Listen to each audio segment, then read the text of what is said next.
Good evening, ladies and gentlemen, and welcome to this week's episode of Seekers of the Supernatural. I'm Tony Sparrow, your moderator, of course, tonight along with Ed and Lorraine Warren. Tonight what we're going to do is something a little bit different. I have some excerpts from the book The Haunted, which was a book about a couple, a family, in West Pittston, Pennsylvania, back in the 80s. I'd like to, if I could, Ed, if it's all right with you, I'd like to read some of the excerpts from this book. I think they'll find it very interesting, Tony. Perhaps stop and ask you some questions Right. when I see something interesting. That way we can get in depth into this whole case here. Right. So I think what I'll do is I'll just start talking about this case. When dealing with the demonic, there's an important point to remember. Disbelief is the shroud under which the devil is able to carry out its work. While its existence remains hidden behind the veil of human logic and reason, its actions persist without intervention. Only through faith, the belief in that which cannot be proven, can we understand and ultimately conquer the devil. So, to ensure its success, it seeks to destroy the faithful, and in doing so destroy faith altogether. Cloaked in skepticism and doubt, the devil will freely wander our plane of existence, carrying out its objective to destroy mankind in a scornful act of vengeance against the God it has forsaken. Perhaps then their intense faith was the reason the Smurl family became the target of tyranny for the devil. And perhaps their intense faith is what has allowed them to survive. This is the Smurl case. Ed and Lorraine Warren, of course, first became involved in the Smurl case in 1986. Nearly 13 years after the family from West Pittston, Pennsylvania, had first come under demonic attack.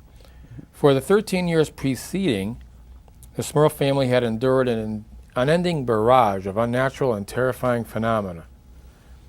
This family, model family, civic-minded and religious, was raped of a normal life and made to suffer incomprehensible tragedy at the hands of the demonic.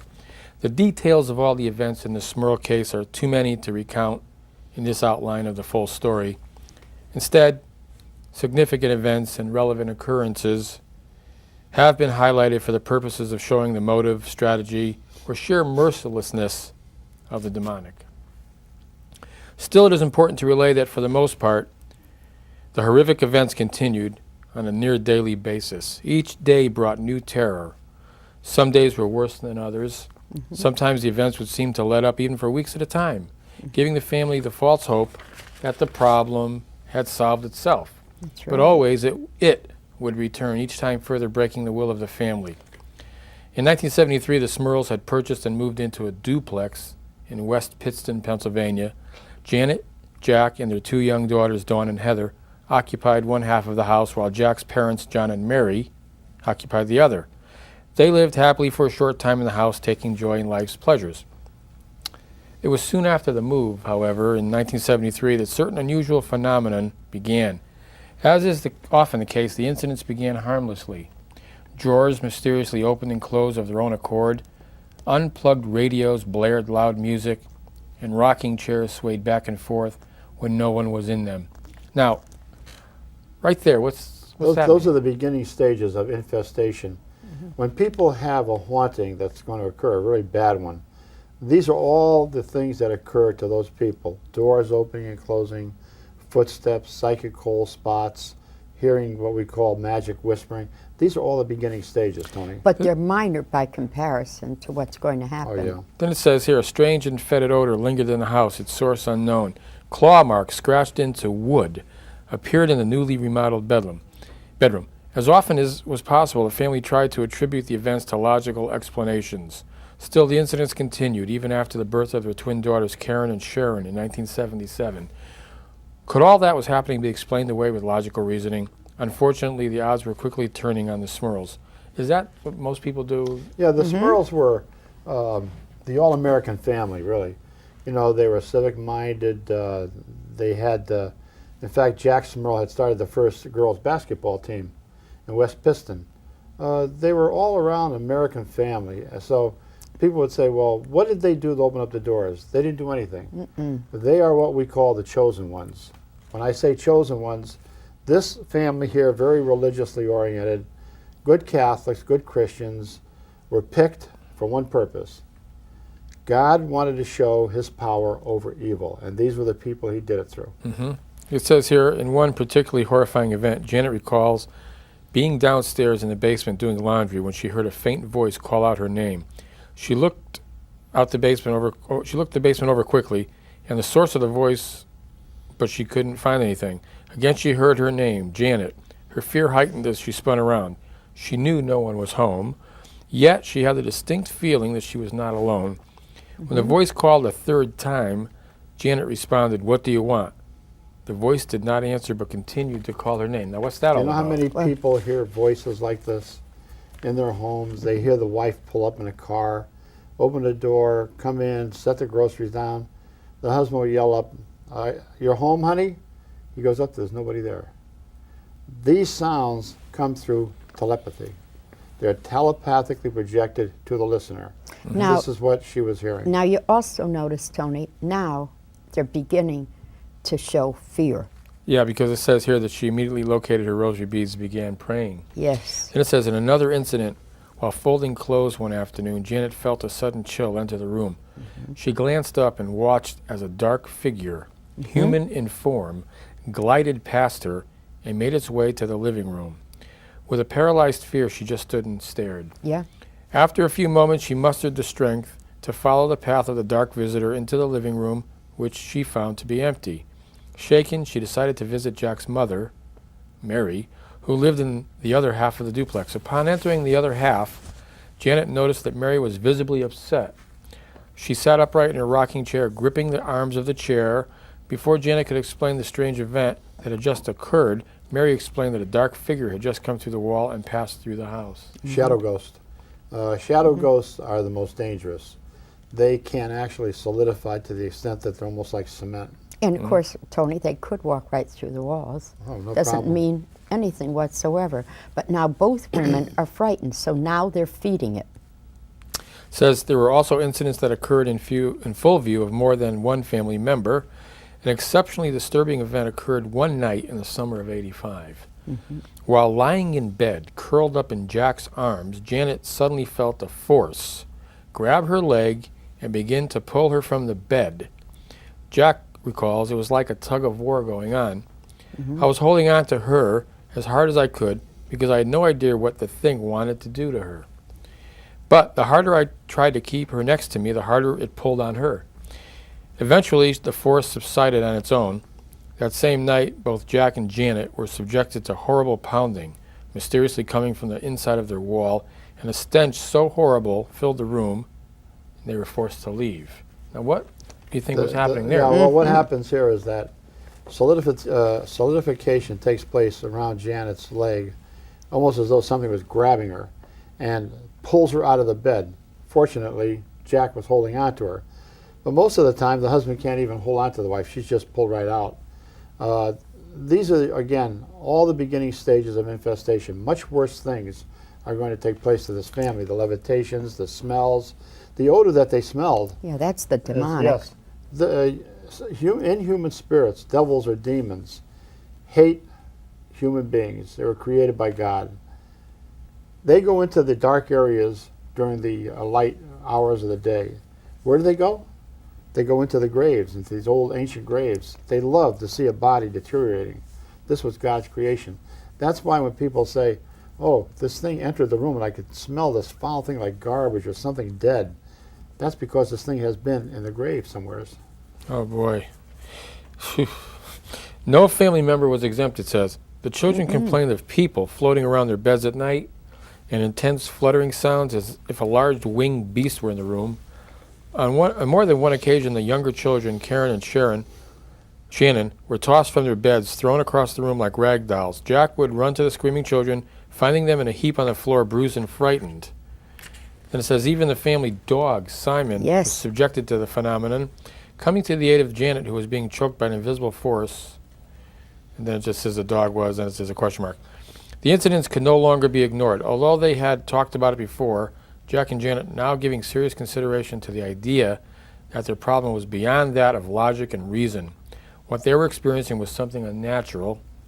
Events were getting worse, near to the point of fearing for their lives and the lives of their family. They decided it was time to actively seek outside help. During her days, Janet spent researching the paranormal, and although she learned that her family was not only the one to experience these types of phenomena, the books offered no real explanation as to why these events were occurring or how to make them stop. That's true. Their reading provided nothing more than the documentation of events or fantastical fiction about demons in the demonic underworld. It seemed as if no one really knew what was happening. The Smurls were finally given a break in their exhaustive search for help when in 1986 a professor from the local college gave them the name of Ed and Lorraine Warren. Do you know those two people? Now, Tony, this is kind of strange. That professor at that college, we helped his mother Did you really? at an apartment in New York. And one time coming back from the Smurls' home, we were almost hit head on. And I swerved the car on the Henry Hudson Parkway. The other car hit the back of my car, knocked it out of control and right up onto the grass. And naturally, we were out of commission. So the police came along, and they took Lorraine to a telephone. And where'd they take her? Right where this professor had lived and where she had phoned him. Right where he lived. Tony, in New York City? In New York City. New York City, like the biggest city in the world almost. Yeah. Then it says the Smurls were given a break. Then it says, without question, when dealing with paranormal, supernatural, or demonic problems, there are no two better suited people to have on your side than Ed and Lorraine Warren. As individuals, they each possess an immediate sincerity, extensive knowledge in their respective areas of expertise, and a powerful yet humble presence. As husband and wife, married for close to 50 years, they are nothing short of a divine match. Ed is a certified demonologist, one of few men on this planet recognized for, capable of, and experienced in dealing with the demonic. Lorraine is a medium trance psychic, certified at UCLA for her superior psychic abilities. The hand of God himself certainly played a role in ensuring these two people came together. The thousands of thankful recipients of their assistance are a testament to that fact. For 50 years, Ed and Lorraine have selflessly helped those unfortunate, many who have had problems of a supernatural or demonic nature. They have been involved in thousands of cases, participated in hundreds of exorcisms, and collected countless pieces of physical evidence, providing proof of the existence of the spirit world, both good and evil. If anyone could help the Smurls, it was the Warrens. Finally, the Smurls would get some answers. After some lengthy telephone conversations with the Smurls, Ed and Lorraine decided it would be appropriate to visit the family at their Pennsylvania home. Tony, this is the first case after Ed's heart attack in '85. So Ed, you had your heart attack in '85, and the first case you went on was the this one? first case, right? And after that. It says here that once you arrived, it didn't take long to determine the nature of the problem. In short, the Warrens found what was a story told to be the family paralleled that of a typical demonic attack case. The phenomenon purportedly displayed in the household, coupled with the sincerity of this upstanding family, was enough for the Warrens to consider this valid and a serious case. Psychic evaluations conducted by Lorraine had revealed that there were indeed several entities involved in the Smurl case. 4 entities had been identified, 3 human spirits and 1 demonic. Although the 3 human spirits were of no less concern to the Warrens, they knew that what they were really up against was a demon, an entity that was never human to begin with. Tell me about that. Okay, now this is the first day in the house. And Ed had brought, you know the box, Tony, that he has that has all the first-class relics in it? Right. All of those first-class relics have been given to us. We never actually sought any of them out. And we have all the papers from Rome concerning them. Ed took them up, and he put them on the bed in the master bedroom. And he and I sat on the bed, and he put on this music, this chanting music. Gregorian chanting music. And he had it on real low, and we were saying... This is provoking what's in that house. Evil spirits hate Gregorian chanting. They hate prayers. And they hate the name of Jesus or God. And we were praying. We were saying prayers out loud together. And with this, Tony, there were louver doors on the closet. But the carpet was so thick, and they never had the doors planed down, so you had to like pick the doors up, you know, to open them or close them. going back and forth like crazy, the doors were. Then the television lit up, but it wasn't plugged in. Then all the things, about this in there. then all the things that were on the bureau began to dance all around. Let me just read this too.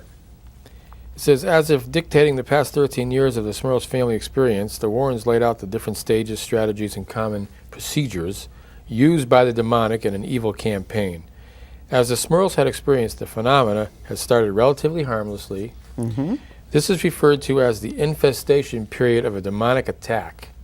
The demonic entity is making its presence known to its target. It will slowly and methodically create disturbances through the manipulation. It's like a shark. If you're in the water, a shark doesn't attack you immediately. It circles you. It looks at its prey. It wants to make sure that it can't harm it. And only when it's sure will it attack that prey. That's what this was doing here. Yeah, it says it will slowly and methodically create Right. disturbances through the manipulation of the physical. It'll levitate objects, wrappings on the wall, disembodied footsteps, as well as by exploiting weaknesses of the psyche, creating an atmosphere of anger and fear among those involved. In either instance, it is careful not to expose itself too quickly. Perhaps it is that the demons enjoy reveling in the slow torture of its subject, They do. or maybe the demonic entity must first produce fear, an energy which it will later harness to manifest even more terrifying phenomena. Yes. Is that true? That's right. Yes. As a person Yes. becomes frightened, Tony, they throw off psychic energy into the atmosphere, which a spirit like this will use as a fuel to manifest more phenomena. That's why it's so much better, Tony, to rely on your faith, or make sure that you have your faith to rely on. Well, it's hard, for people who have never experienced anything like this to say, well, I'm not going to become frightened. Right. You're going to Oh, yeah. become frightened You're if gonna you're, become- if you're period. normal. Yeah. Yeah, period. Yeah. It says here the fear generated during that infestation phase becomes the gateway to phase 2, oppression. Right. It says the purpose of the oppression stage is to weaken the body and mind, and more simply, to destroy the human will so it can no longer fight back. Well, when they're talking about oppression, what they're talking about here is it's similar to having an invisible being alongside of you, whispering negative thoughts, discouraging thoughts, frightening thoughts into your mind. That's where the oppression comes It's going to have people plot against each other within that Christian in. Anger, family. fights. It says it is during this stage that the devil begins to reveal his true self. Then it says here the activity suddenly stopped. Jack, having seen the ability the Warrens had to start and stop the demonic activity, felt washed over with a wave of relief. The next step for the Warrens was an obvious one, now having proven to them that this was indeed a true case of demonic infestation. They suggested to the Smurls that they contact a priest at their church and have an exorcism performed in the house. Janet contacted the church as the Warrens instructed. Smurls began being a religious family and an active in church, were hopeful that an exorcism would rid their family of the demon. The response they got from the church, however, was not the one they expected. Nope. Both Janet and Smurl and Lorraine tried on several occasions to get a priest from the local Roman Catholic Church to visit the house. Every attempt was unsuccessful. What happened, Lorraine? One time after traveling all the way down there to meet with this priest and talk to him, he told me he didn't have time for me that day because there was a couple coming that That was the chancellor we were talking about. No, this is the parish priest first coming. That he didn't have time to talk with me because of the fact that he had to instruct a couple that were going to be getting married. It says, without even taking the time to say so, the church had made it very clear that they wanted nothing to do with a case of demonic attack and no intention of performing an exorcism. No, they didn't. In the 13 prior years, the Smurls had experienced every possible terror as part of the demonic attack, including the physical destruction of their home, mysterious bite marks appearing on their bodies, strange shadow creatures roaming their house, being thrown across rooms by invisible hands.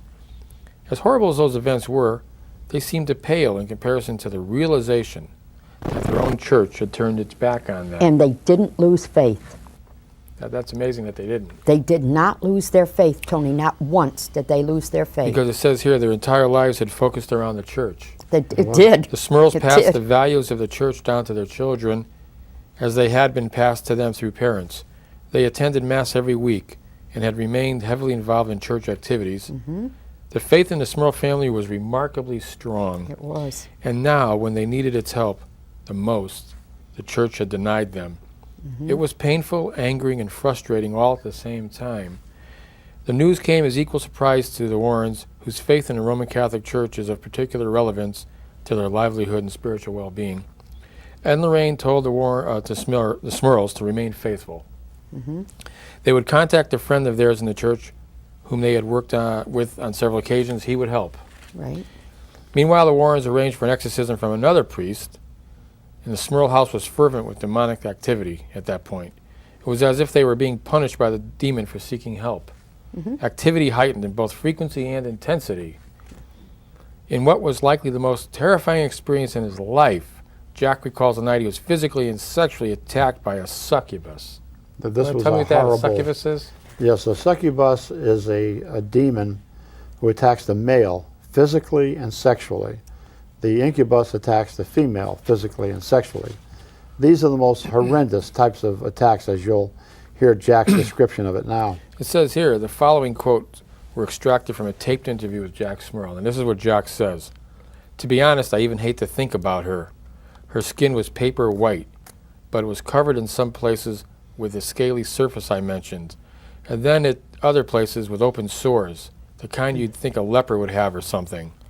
And these sores were running with pus. She had long, white, scraggly hair, and her eyes were all red, and the inside of her mouth and her gums were green. Yeah, awful. Some of her teeth were missing, but those she had were very long and vampire-like.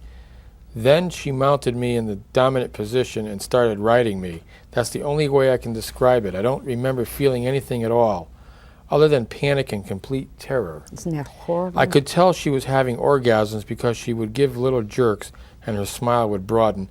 Then she vanished, just like that, just vanished." Well, again, it's you know, awful. Jack is calling it a she here. It's an it. It's not a she. It's not a he. It's something that has never walked this earth. It's something horrible, ugly, filthy. It doesn't enjoy the sexual act. It's an insult to God's birthing act. That's what it's all about. But if you ever The creation of birth. It's an insult to it. But if you ever met Jack, Oh, he didn't want to even describe this or talk about and it. if you ever met the No. type of man he was to have that happen to him. In fact, when he would go on a couple of national shows, these talk hosts thought it was a big joke, and they started joking about it. He was humiliated, of course. And Oh, he didn't terrible. want to talk about this at all. He said, "I don't want to talk about the succubus attacks." Says- But I know for a fact that even after he left the first house, that he was attacked on at least 6 other occasions similarly. This is Jack contacted Ed Warren in the morning and explained the previous night's events. With growing concern, the Warrens brought in Father Robert McKenna. As a traditional Roman Catholic priest from Connecticut, Father McKenna had been involved with the Warrens for many years and performed countless exorcisms. The Warrens now asked their friend to help the Smurl family in expelling the demon from their lives. The arrangements were made, and Father McKenna arrived at the Smurl home in Pennsylvania.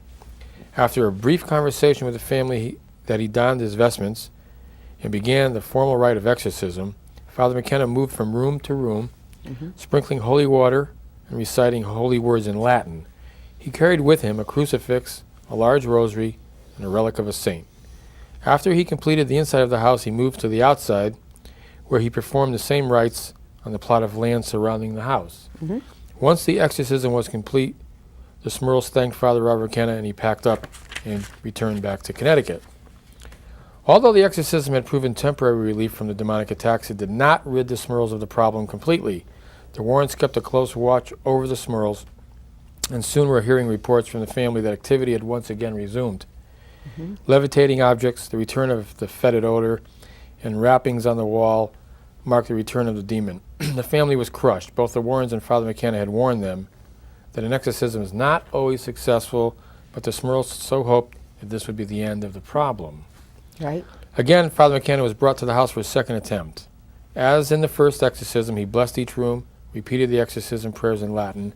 At the end of the exorcism, he added a special prayer for the Smurls that the Lord might grant them peace from the demon and allow them to move on. The Smurls were again at peace. Over the next few days and then weeks, the family began piecing their lives back together. They had endured a demonic barrage for 13 long years and had come out on the other side intact and stronger in faith. But like the last exorcism, the peace didn't last. The hold the demon had on the Smurl family was one of the strongest the Warrens have ever encountered. So those 2 exorcisms were Two not exorcisms successful. didn't do it. No, they did not, Tony. No, I think the reason that it didn't do is because God wasn't yet ready to show his power. His power was to come, and in a great way. Oh, yes. All right, so here at the end it says going public. This last little part here Yes, says, it is. it was becoming too much for the Smurls to handle. After more than a decade of torture and no assistance from the church, the family was exhausted and didn't know how much more they could endure. After much contemplation between Jack and Janet, they decided it was time to take their story public. Mm-hmm. The Smurl family made several appearances on a talk show, had a local newspaper write an article, and had their story told in a book in collaboration with the Warrens. That's the book, The Haunted. Right. Their hope was that someone who could end their problem once and for all would hear their story. They had also hoped that the church, which was still providing no assistance in the matter, would be, for the lack of a more appropriate term, shamed into helping. And they So were what happened? shamed into it. Well, Tony, one man that we never even knew, who was in Rome, who studied to be a Roman Catholic priest, who left just before ordination, but had made many contacts in Rome during that period of time. He left because of health reasons within his family. He has a huge Catholic bookstore in New York City. He read the book. He was appalled by what he read. He wrote a letter and sent the book to Cardinal Ratzinger at the Vatican. We got a copy of that in the mail. We went down to the Smurl home. The very night that we got that, we were going down there for dinner with them. And now they had moved to Wilkes-Barre. So we kind of laughed about it. Yeah, imagine. Right. Nobody else is helping. Why is Rome going Why to... would Rome listen to this man Yeah. Who sending is a this letter? man? But God works in strange ways. So, Cardinal Ratzinger took the bull by the horns, got an exorcist. They sent him right there to the Holy Smurl Week. home. it was done Holy And Week. here's the kicker. The very priest that didn't want to help them in the beginning told them he didn't want to be bothered. There's a knock on the door. Mrs. Smurl opens up the door. Here's the priest. Got a box of candy in his hands. Well, Mrs. Smurl, how are you? He's being Well, nice. I've got Even the some bishop came. good news for you. And they don't understand why this guy's there because he wasn't going to give them any help. I brought you a little gift, a box of candy, and he said, the good news is that Rome is intervening for you. Cardinal Ratzinger is having an exorcist sent to your home. That exorcist was sent there, the home was cleared, and the family has lived happily ever since. That was not in the book, The Haunted, No. because at that time there was no closing. There was no closing at There that was time. no no closing closure at on that the time. case. But today they're doing fine. They're But great. that was very painful to write, Tony. Being a Catholic, having this family strong in their Catholic faith too, to write a book, and in a way you were going against your church. Right. No, the church was going against Against. the teachings of the Bible, Lorraine. Yes, that's true. The Bible states that Jesus Christ had performed exorcisms while he was on earth, that he did cast out devils. Many of the priests in the rectories today, if you said to them, Father, do you believe in the devil? You'd see a little smirk come on many of their faces. Not all of them, No. but you'd Some see a of them. smirk. Some And they of would them. condemn their fellow priests for even believing in such things as devils and demons. That's medieval. That's Right. ancient. I'm glad to see that they're better now. They We're are just much about out of better. time. Actually, we're out of time. Yeah, So I'm glad it all worked out in the it end. worked out wonderful. Lorraine, Thank you want to God. give our P.O. Yes. box to anybody? Yes. Really quick? Yes. Please send any of your correspondence to the Warrens, P.O. Box 41, Monroe, Connecticut, 06468. And on that note, I'd like to thank everybody for watching tonight. For Lorraine Warren, for Ed Warren, for Charter Cable, I'm Tony Spera. Good Good night.